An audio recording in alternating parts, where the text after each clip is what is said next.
This is the voice of disruption. Welcome back to the Voice of Disruption. I'm Ken Rutkowski, and we have saved him for last. Jim Kwik is joining us. Jim, another person I've known for a long time. I'm honored to have him here in the studio. Jim, how do you describe yourself to people?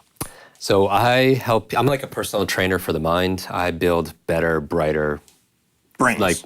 I do. That's my thing. Most of the time, people get into something is because they either have suffered from it or something traumatic happened in their life. Why are you in the brain industry? My inspiration was my desperation. I definitely had something traumatic. I had a traumatic brain injury when I was 5. Okay. I had a bad fall. I had learning difficulties because of it. I didn't understand things. I had horrible focus, bad memory, and it actually took me an extra 3-4 years just to learn how to read. Just to read? Yeah, so, education, I tried to learn as much as I could, but it just didn't work for me. Was it difficult for you in high school? It was. All through elementary school, middle school, junior high, and high school, I had these learning disabilities, and I became painfully shy because at the age of 9, I overheard a teacher say that that's the boy with the broken brain, and it's been with me. And I just, when you feel like you're broken, you don't really connect with people. So I would work hard. My parents, they instilled really, good work ethic. But I would do a book report. But if a teacher asked me to present it in front of the classroom, no way. Yeah, I would be so terrified. I would lie and say I didn't do it, and I would take a failing grade and I would throw it out on the way out. Because today you stand in front of thousands and thousands of people. Well, it's kind of interesting, right? My 2 biggest challenges were learning and public speaking, and the universe has a weird sense of humor. That's what I do pretty much every day. By the way, Jim also has one of the top podcasts when it comes to the brain. You can find on iTunes and Android. It's everywhere. You do it on a regular basis. Yeah. You're very visual on social media. I think even today, on your way here, you were doing a Instagram Live, allowing people to participate and ask questions. Yeah. So today, you say you're a trainer for the brain, but something had to get you to do that. Yeah. How did you learn to overcome your issue? So the quick of it is quick. I get it, your name. Yeah. Got it. Move forward. So when I was 18, I hit a wall. I was a freshman in college, and I thought I would get a fresh start along with being a freshman, and I did actually worse. I wanted to make my family proud, and I just couldn't hack it. And I would sacrifice, and I would not eat, not sleep. I would live in the library, and one night I just passed out, fell down a flight of stairs, and I hit my head again. Again? And that's my pattern. I have all these brain injuries and such. But so the brain is really resilient, but it's fragile at the same time. And so I woke up in the hospital bed, and I thought this 2 days later, I thought I died. I was down to 117 pounds because I wasn't eating. I was really just wasting away. And I just thought there had to be a better way.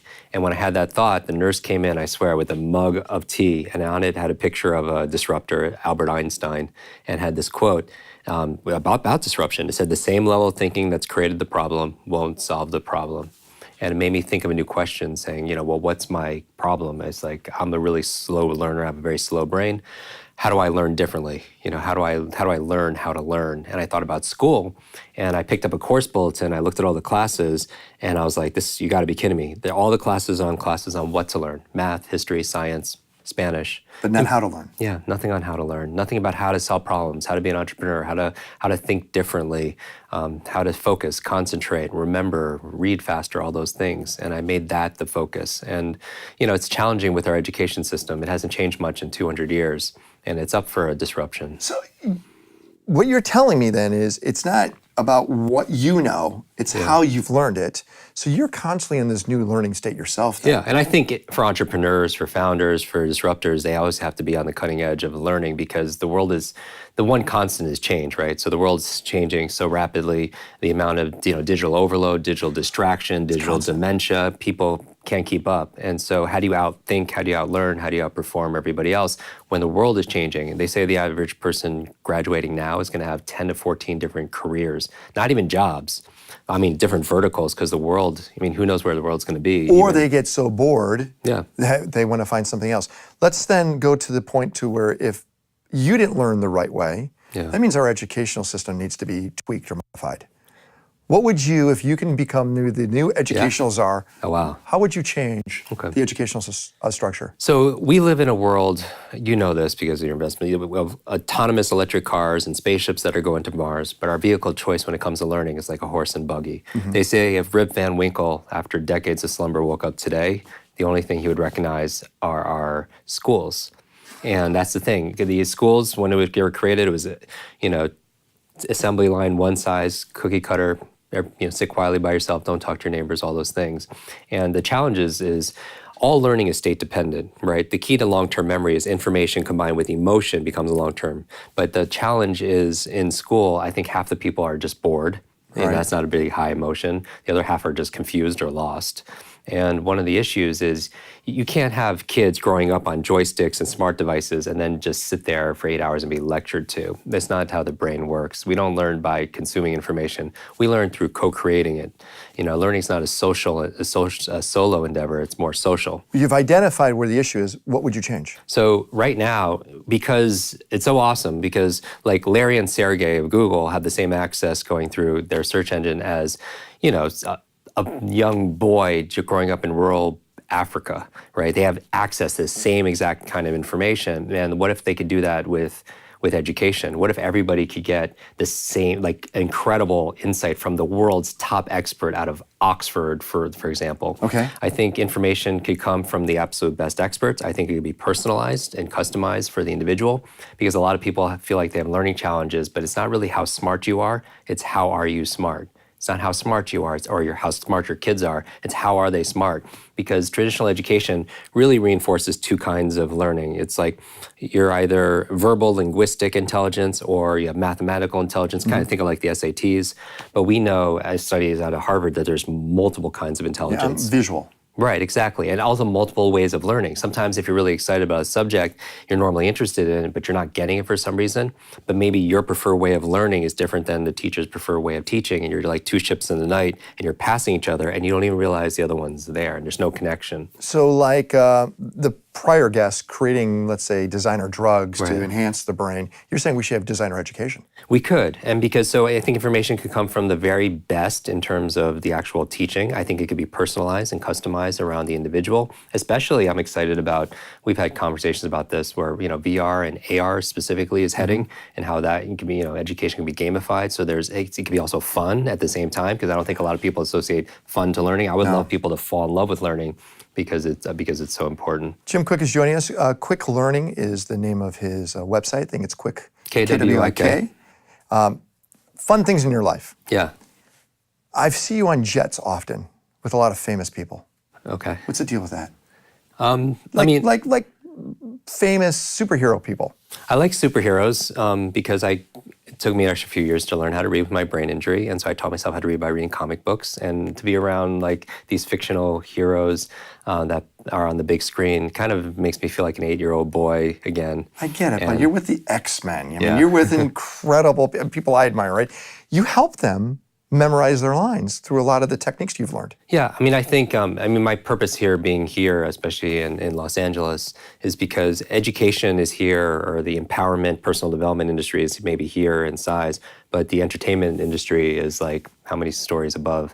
And I think that it's a testament that if you could take education and combine it with entertainment, then you could really empower people to learn. What you do? And because I think most people are just bored, they don't see the relevancy to the things that they need to learn in school. And so, there's this book called The Structure of Scientific Revolution, which is all about disruption, which says that it usually takes somebody from the outside to look in saying, hey, why aren't you doing it this way? If you're going to start completely from scratch, they don't have the same blinders and limiting beliefs that somebody who grew up in an industry has. I'm going to exercise your last name. Yeah. Quick. Give us three quick tips to improve our brain. Okay. I'll give you 4 real quick. 4. Okay, so 4 keys to learning anything faster, and I'd love to come back to go deeper in this. The F is so fast, F-A-S. Everyone wants to learn faster. They want to read faster, they want to remember names faster. F is to forget, and I think you could disrupt your own learning if you temporarily forget what you know about a subject. I think people don't learn new things because they feel like they know it all, and they're not open to new ideas. Okay, forget. So forget. The A stands for active. And if anyone wants to learn any subject or skill, Mandarin, martial arts, music, marketing, whatever it is, you have to be active in it. Learning is not a spectator sport, it's not passive. And 20th century education prepared us to just be very passive. And then the S stands for state, which is how you feel, because information combined with emotion becomes a long-term memory. We learn the best when it's highly charged and emotional. So how can you add emotion to what we're learning, even our own emotional state, because that gets attached to it. And then T stands for teach, and you're a wizard at this. You learn by teaching other people.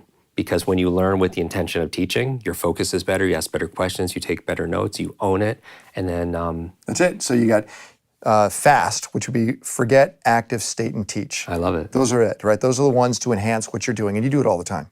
I think everybody should. I know you're at the top of your game, but if you could fix something, enhance, or take you to another level, what would it be for yourself? If I could, teleportation. No, I'm being serious. Something you could actually do. Like Star Trek teleportation. All right. Back to Earth. What would you do? Hack my sleep. Hack your sleep. You know, for the past few years, I've had some serious sleep apnea, breathing issues. From dropping your head. Yeah. That's what I call it. Yeah. And as you look at people that you admire, who are those mentors that are out there that you haven't met yet, that you look from afar and they help you out? I get inspired by science fiction, and, you know, like Star Trek and reading those books. If I could have a conversation with somebody, it would be like a Roddenberry. It would be... the past. Yeah, or J.K. Rowling's. You know, I would love to have a conversation. You know, she's very inspiring. I know what to get you for your birthday. Yeah? People want to find you, Jim, where do they go? Kwikbrain.com, KWIKbrain.com. That's how you access our podcast. Podcasts, everything are there? 10-minute episodes on how to read faster, my favorite brain foods, how to remember people's names, all that good stuff. And then on social media, at Jim Kwik. That's where you go, and Jim gives us tons of great daily content, so you want to follow him on every social platform. That's a show. That's what we do every single day. We bring you incredible disruptors that are here to help you out. I want to thank the people from Will Hunchel to Shaheen Shahen, and of course, Jim Kwik for being part of the show. You want to find out more, you know where to go, right? It's Voice of Disruption. We have a great team that makes the show happen every single day. So thank you for being part of what we're doing. I'm Ken Rutkowski. Thanks a lot for being part of the Voice of Disruption.